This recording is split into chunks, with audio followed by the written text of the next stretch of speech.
নমস্কাৰ বন্ধু বান্ধৱীসকল, আজি আপোনালোকৰ মাজত লৈ আহিছোঁ ডিগবৈ নাৰ্ছিঙৰ ফ্ৰী কোৰ্চ হ'ব।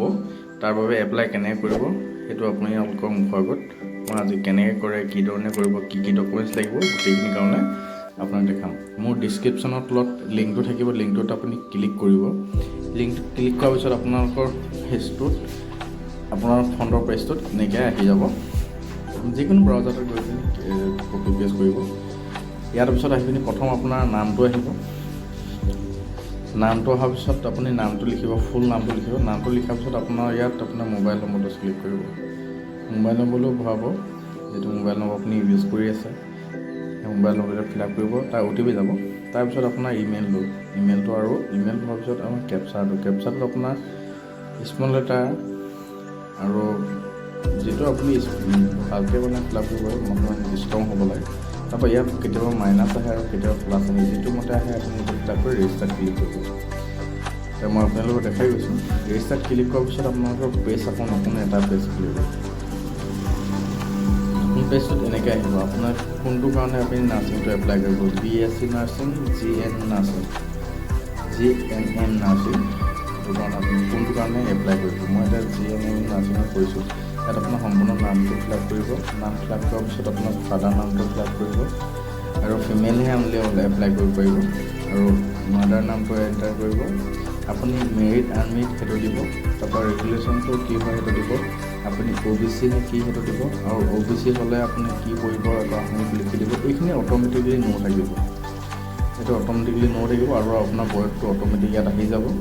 আহি যোৱাৰ পিছত আপোনাৰ ইয়াত দিছে এইখিনি অট'মেটিক আহি যাব। এইখিনি আপুনি এইখিনি অট'মেটিক হৈ থাকিব। তাতে আপুনি একো কৰিব পৰা নাই। যিখিনি ইয়াত ন হৈ থাকে এইকেইটা আপুনি চাই ল'ব হয় নহয়।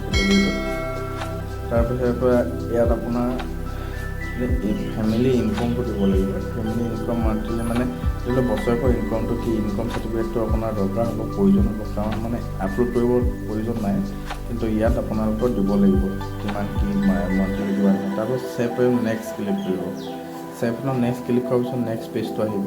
ইয়াত মানে ভিলেজটো দিব, ভিলেজ, থানা, post office, pincode, state, district আৰু কণ্টেক্ট নম্বৰটো দি পিনি আপুনি ইয়াত যদি ছেম এড্ৰেছ হয় ছেম এড্ৰেছত ক্লিক কৰি ছাবমিটত ক্লিক কৰিব। ছাবমিটত ক্লিক কৰাৰ পিছত আপোনালোকৰ ইয়াত প্ৰথম আহিব 10ৰ কেতিয়া পাছ কৰিছিলে আৰু কি হয় ছেভা হ'ব এইটো। তাৰপৰা ক'ত পঢ়িছিলে, ছাবজেক্ট কি আছিলে, গোটেইখিনি আপুনি এইখিনি সম্পূৰ্ণকৈ ফিল আপ কৰিব। ইয়াত পাৰ্চেণ্টেজটো ফিল আপ কৰিব। পাৰ্চেণ্টেজটো যদি কিমান আছে সেইটো অট'মেটিকেলি সেইটো নম্বৰটো ফিল আপ কৰিব। হায়াৰ ছেকেণ্ডেৰীটো ছেম একেদৰে ফিল আপ কৰিব। ছেম ফিল আপ কৰি নেক্সট পেজলৈ যাব। নেক্সট পেজত আপোনাৰ ফটো, পাছপৰ্ট চাইজ ফটো দিব। ফটোখন আপোনাৰ 200 ৱেইটটো আৰু 250 হাইটটো হ'ব লাগিব। সেইটো হোৱাৰ পিছত ছিগনেচাৰটো ছেম এনেকৈ লিখা থাকিব ইয়াত, সেইটো মতে আপোনালোকে বনাই ল'ব। আৰু PAC লাগিব। PAC পিছত এইচ ফুট আপুনি মাৰ্কশ্বিটখন বা এডমিটটো দিলেও হ'ব। আৰু কাষ্ট চাৰ্টিফিকেটখন লাগিব। কাষ্ট চাৰ্টিফিকেটৰ ডকুমেণ্ট যোনটো আপোনাৰ যিখিনি আছে ইয়াত লিখা থাকিব গোটেইখিনি কিদৰে আপলোড কৰিব। চব এইখিনি 100 কৰিব। 100 কৰি কৰাৰ পিছত এইকেইটা টিকমাৰ্ক মাৰিব। টিকমাৰ্ক কৰা ফাইনেল চাৰ্টিফিকেট এপ্লাই কৰিব। ফাইনেল চাৰ্টিফিকেট এপ্লাই কৰাৰ পিছত আপোনালোকৰ এডমিশ্যনটো এনেকৈ ওলাব। ফৰ্মখন ওলোৱাৰ পিছত আপোনালোকৰ চাই ল'ব কিবা হৈছে নেকি, গোটেইখিনি চাই ল'ব। চাই লোৱাৰ পিছত যদি শুদ্ধ হৈ আছে তেনেহ'লে আপুনি ফাইনেল চাৰ্টিফিকেটত ক্লিক কৰিব।